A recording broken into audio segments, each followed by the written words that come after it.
The Fantastic Four: First Steps is out in theaters, but how does it compare to the previous Fantastic Four films? Let's find out by ranking all of them on this tier list. And believe me, there will be some surprises later on. My goodness, the more I look at this movie, the more depressed I become. So let's begin by taking a look at Fantastic Four. This is a very interesting film. It's one of those post-Spider-Man, early 2000s comic book movies in that awkward time before the MCU and the real superhero movie boom. And for what it is, I like Fantastic Four 2005. Is it a perfect movie? No, not in the slightest, but it does have its own positives, most notably the characters. Most of the main characters are well characterized and represent the comic versions well. Reed Richards is appropriately neurotic, genius, and kinda antisocial. Wow, fantastic. Material made from self-regulating. But this film did a solid job of giving Reed a story about struggling with his guilt. There are many scenes of characters blaming him for the incident on the space station that gave everyone powers, but the movie could have delved into that more, and have more of a focus on that story when it really didn't. But still, Johan Griffith gives a solid enough performance and really embodies that character. Johnny Storm is solid, he's perfectly fun, charismatic, and likable, and Chris Evans is able to capture the hothead really well. Johnny doesn't have much of a character story in this one. His whole thing is learning how to fly, which while it does create one exciting moment, it overall isn't very compelling. Although whenever Johnny walked on screen, brother was aura farming. You're on fire! Doctor Doom is fine. I don't know, he's somehow the best version of Doctor Doom we've gotten so far. Even though he was reduced down to a fairly generic villain, his motivations for wanting revenge on Reed are there and make sense. I really like the body horror aspect of that metal taking over his body, and the final costume look with the hood and the mask looks pretty snazzy, but a ton of that Doctor Doom lore and comic history is missing from this character, which leaves him feeling like any other villain of the week. But at least Julian McMahon gives a perfectly sinister performance. And it's really sad how just a few weeks before this video, he passed away. Rest in peace. Susan Storm is easily the weakest character of this film. Besides a couple instances where she's allowed to do science stuff, her whole character revolves around her bouncing between Reed and Victor like a horny ping pong ball. All she is her relationships, and she has little to no personality or identity of her own. Also, I can't stand how she's the only one of the four who struggles to use her powers. In the comics, the Invisible Woman is by far the strongest member of the four. She's able to make force fields strong enough to block cosmic entities. But in this film and its sequel, she puts up a force field and gets a freaking nosebleed. Like what? Come on. You can make the argument that she's still learning to use her powers, but so are Reed, Johnny, and Ben, and they're not having nosebleeds or struggling in the slightest. They're perfectly fine. The assassination of Sue Storm in this series is astounding to say the least, although Jessica Alba does try her best. However, Ben Grimm the Thing is easily the best part of this whole film. For starters, Michael Chiklis is great in this role. He captures every aspect of Ben Grimm incredibly well. Also, the practical suit is phenomenal. I love the detail on it so much, and it's so much better than a CGI thing who would have looked terrible at the time. But most importantly, the Thing has an incredibly well-written story of coming to accept his circumstances. The film is able to capture Ben's depression over how he looks, through a couple powerful moments where his fiancée Debbie becomes scared and disgusted by him. He's sad, lonely, and wants Reed to work harder to fix him. But over the course of the film, Ben begins to accept his new place in this family, and sees his transformation as a way to protect the people he cares about. And also, come on, when he dropped the line, it was pretty epic. It's clobbering time. I've been roaming around, always looking. The story of Fantastic Four 2005 is kind of a mess though. It's less of a traditional superhero story, more of a family comedy. There are some superhero-y moments for sure, like the bridge scene or the final battle, but the majority of the film is the characters living together in the Baxter Building and trying to get along, which does lead to some funny moments for sure, but it also does feel very slow. The film has a very 2000s vibe to it, which I appreciate. Its setting choices, its music choices, its inclusion of cameos from Stan Lee and Maria Menounos, the lady who's been before every movie for the last 20 years. Oh my goodness, 10 out of 10, 5 stars, perfect. Oh, this is very nice. Hey, we gotta get this framed. The last thing I want to talk about with this film is the directing. It's pretty mid. Tim Story directed it, and there's really nothing exciting going on, and that extends to the action scenes as well. I enjoy the bridge sequence, it's a ton of fun, but not necessarily because of how it's directed, and the final battle is pretty sauceless in a lot of ways. I've seen this movie a ton over the years, and nothing about this stands out or has any lasting impact. It's just mid, plain and simple, but overall, Fantastic Four 2005 isn't a horrible movie. It has some good characters, some funny moments, and it's overall very enjoyable, but it does suffer in the script department, and also the directing isn't very exciting, so it's gonna have to go in B tier. It's the dirty bubble! Fantastic Four: Rise of the Silver Surfer. This is somehow worse than the original film. It has a very messy script and plenty of odd moments. Do you have clinical depression? But one way in which it is better than the original is the story. It's not incredible or anything, but the stakes are much higher. Galactus is making his way to Earth, and the Four have to find ways to stop him. There's tension this time around, it feels like the end of the world, and the characters have to deal with the fact that everything could be destroyed. It's a good plot for a Fantastic Four sequel, but the overall story is weighed down by how poorly written just about every other side plot is. Doctor Doom makes his return, and yeah, he doesn't need to be here.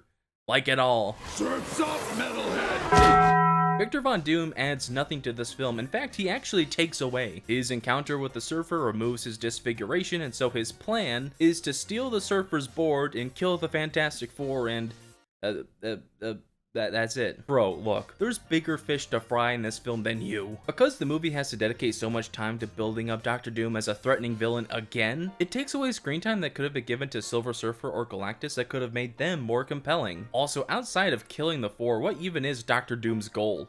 Just power? Much good that's gonna do him. Galactus is gonna be here in like 5 minutes and he's goofing off. But at least Julian McMahon once again gives a solid performance, even if he does have to do dumb things.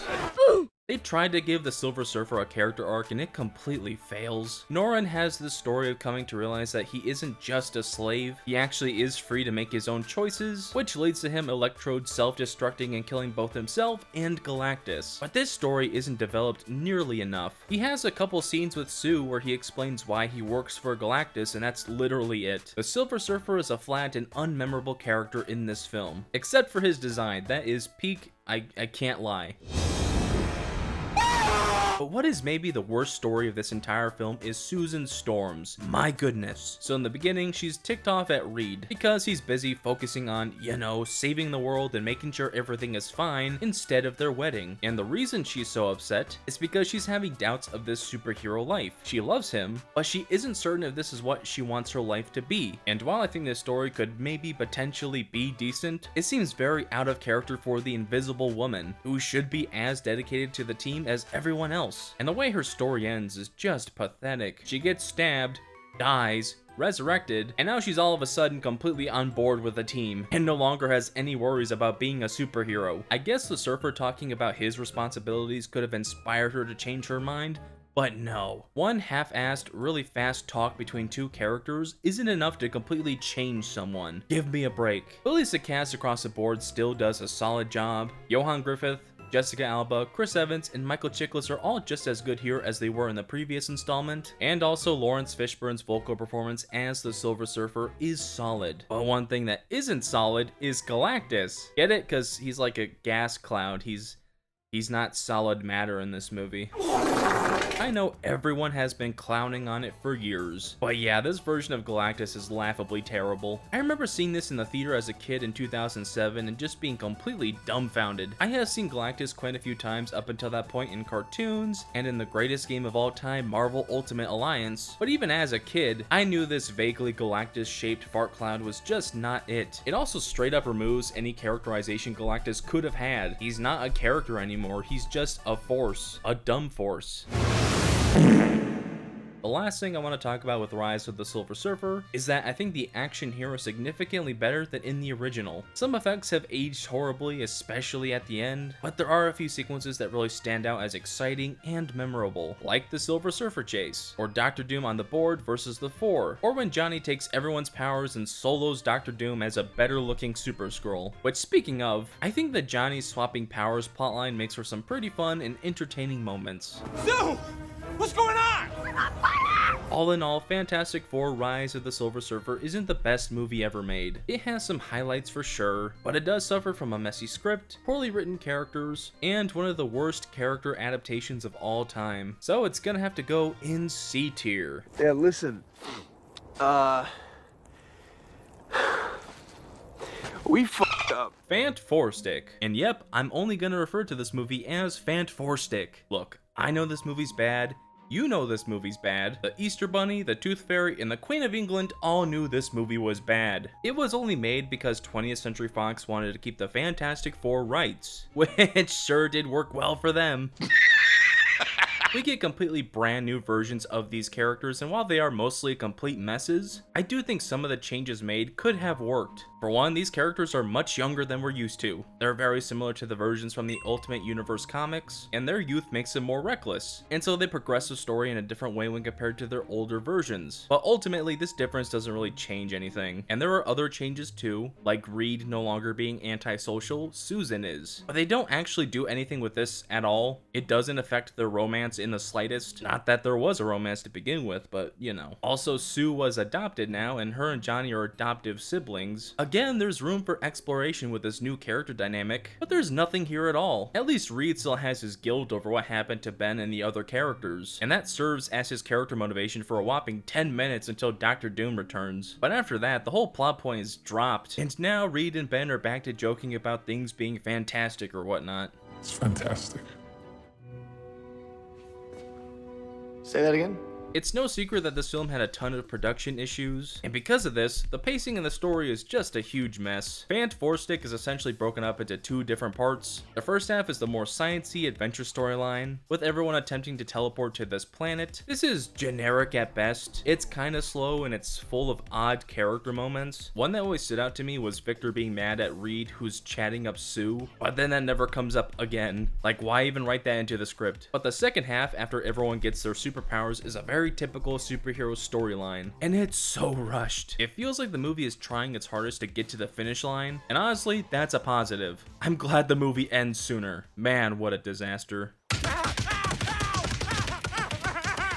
The visuals look awful. Every shot, every scene looks dark and gray and gloomy. There's not a single moment that looks even half decent, and the CGI is especially awful. This movie doesn't have the excuse of being old like the previous two films. No, this one came out in 2015, and every green screen in the fact looks artificial and sludgy. My goodness, the more I look at this movie, the more depressed I become. Come join us. Oh, okay.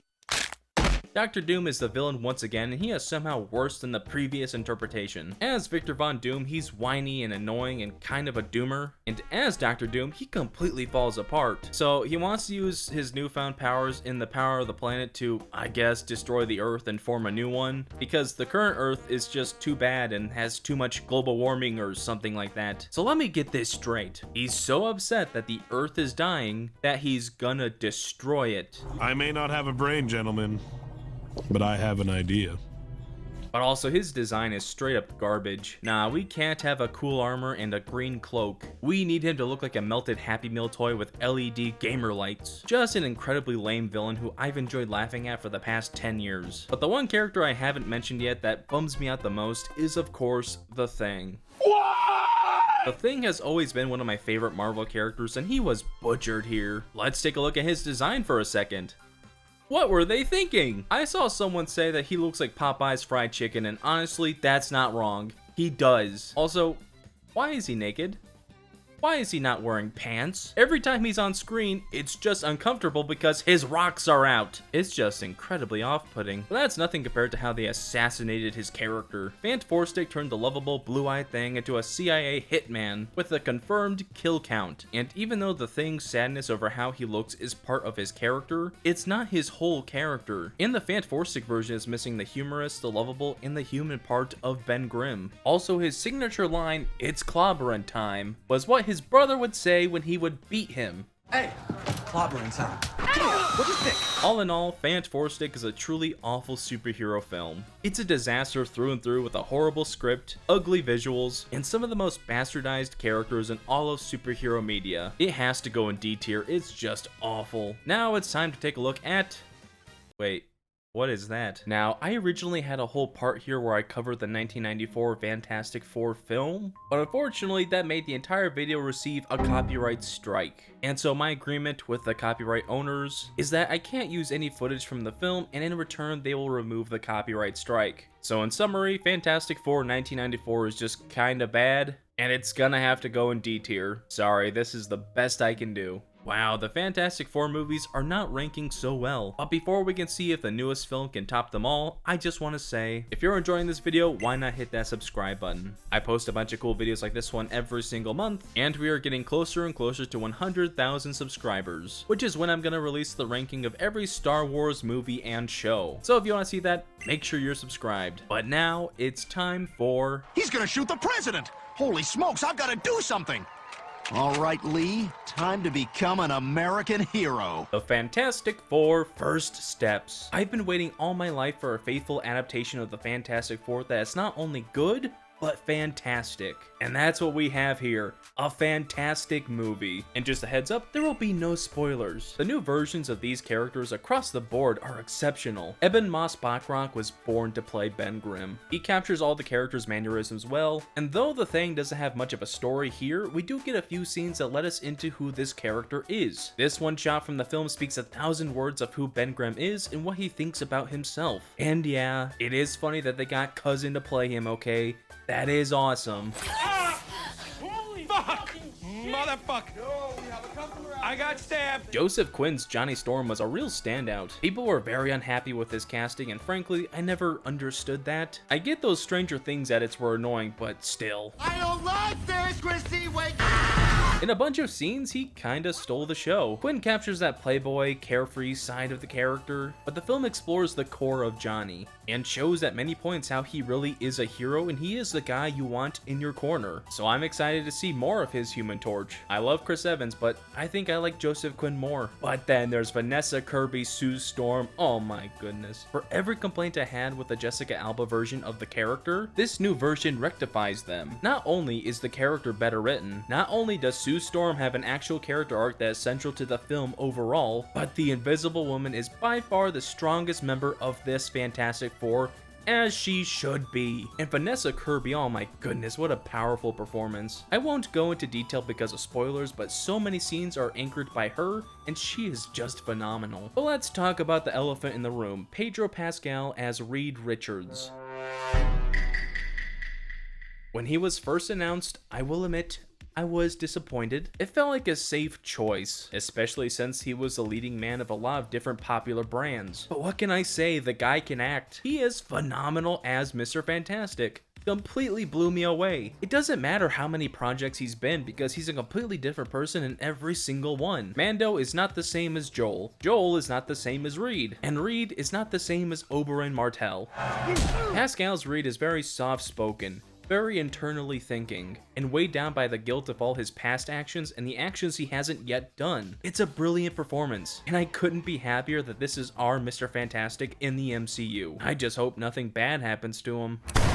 I'm surprised how much of the story was hidden from trailers, and I will not reveal much here, but one aspect about it I absolutely adore is how it's much less of a traditional superhero film and more of a sci-fi adventure movie, and that's reflected in the more actiony sequences where they have to use science and math to find ways out of their situations. Guardians of the Galaxy is much more like Star Wars, and Fantastic Four is much more like Star Trek. That's how different this movie is when compared to the rest of the MCU. The story is driven by the main villains, the Silver Surfer and Galactus. Now, the Silver Surfer is the one part of this film I didn't completely love. And no, it's not because she's a woman. That's the dumbest criticism of this film I have ever heard. Instead of using the Norrin Radd version of the character, they used Shala Bal. That criticism is especially funny because in order for this film to work at all, the Surfer kinda needs to be a woman. If you saw it, you know why. Don't tell me how to kill sexy aliens! But I do find her story to be fairly underdeveloped. She for sure could have benefited from more runtime, but still, Julia Gardner was solid in the role. And if we're being completely honest, those are some beautiful eyes, oh my goodness. Lying beside you, hearing Also, Galactus is friggin' peak. I won't say much more about him because you should just experience him for yourself. Much better than the Dirty Bubble version though. Matt Shakman directed this movie, you might know his work from WandaVision. And after this, I think he's one of the best directors the MCU currently has. He fills every scene with so much visual flair, and the film overall looks like a real movie, which is something that can't be said about every new MCU project. Also, the 60s aesthetic adds a very unique touch. This world is bright and colorful and full of life, and I wish the MCU was here instead of the crummy 616. And I'm really sad that the 4 are probably gonna wind up in the 616. Gosh, that's depressing. The last thing I'll say about this Fantastic Four is that Michael Giacchino cooked. He is no stranger to a good score, or even to a good Marvel score, but I think this is one of the best scores of the entire MCU. It adds emotion, excitement, and everything else you could want in a superhero score. All in all, the Fantastic Four First Steps is an absolutely fantastic film. It's full of great performances, gorgeous visuals, powerful writing, and some bangin' music. I can't believe we live in the timeline where every Marvel and DC film this year has been exceptional. Where every Marvel and DC film this summer was exceptional. It's going in S tier. And that's the tier list. What do you think? How would you rank the Fantastic Four films? Let me know down in the comments. Also, you should probably see how I ranked every Jurassic Park movie. You'll probably enjoy that video too.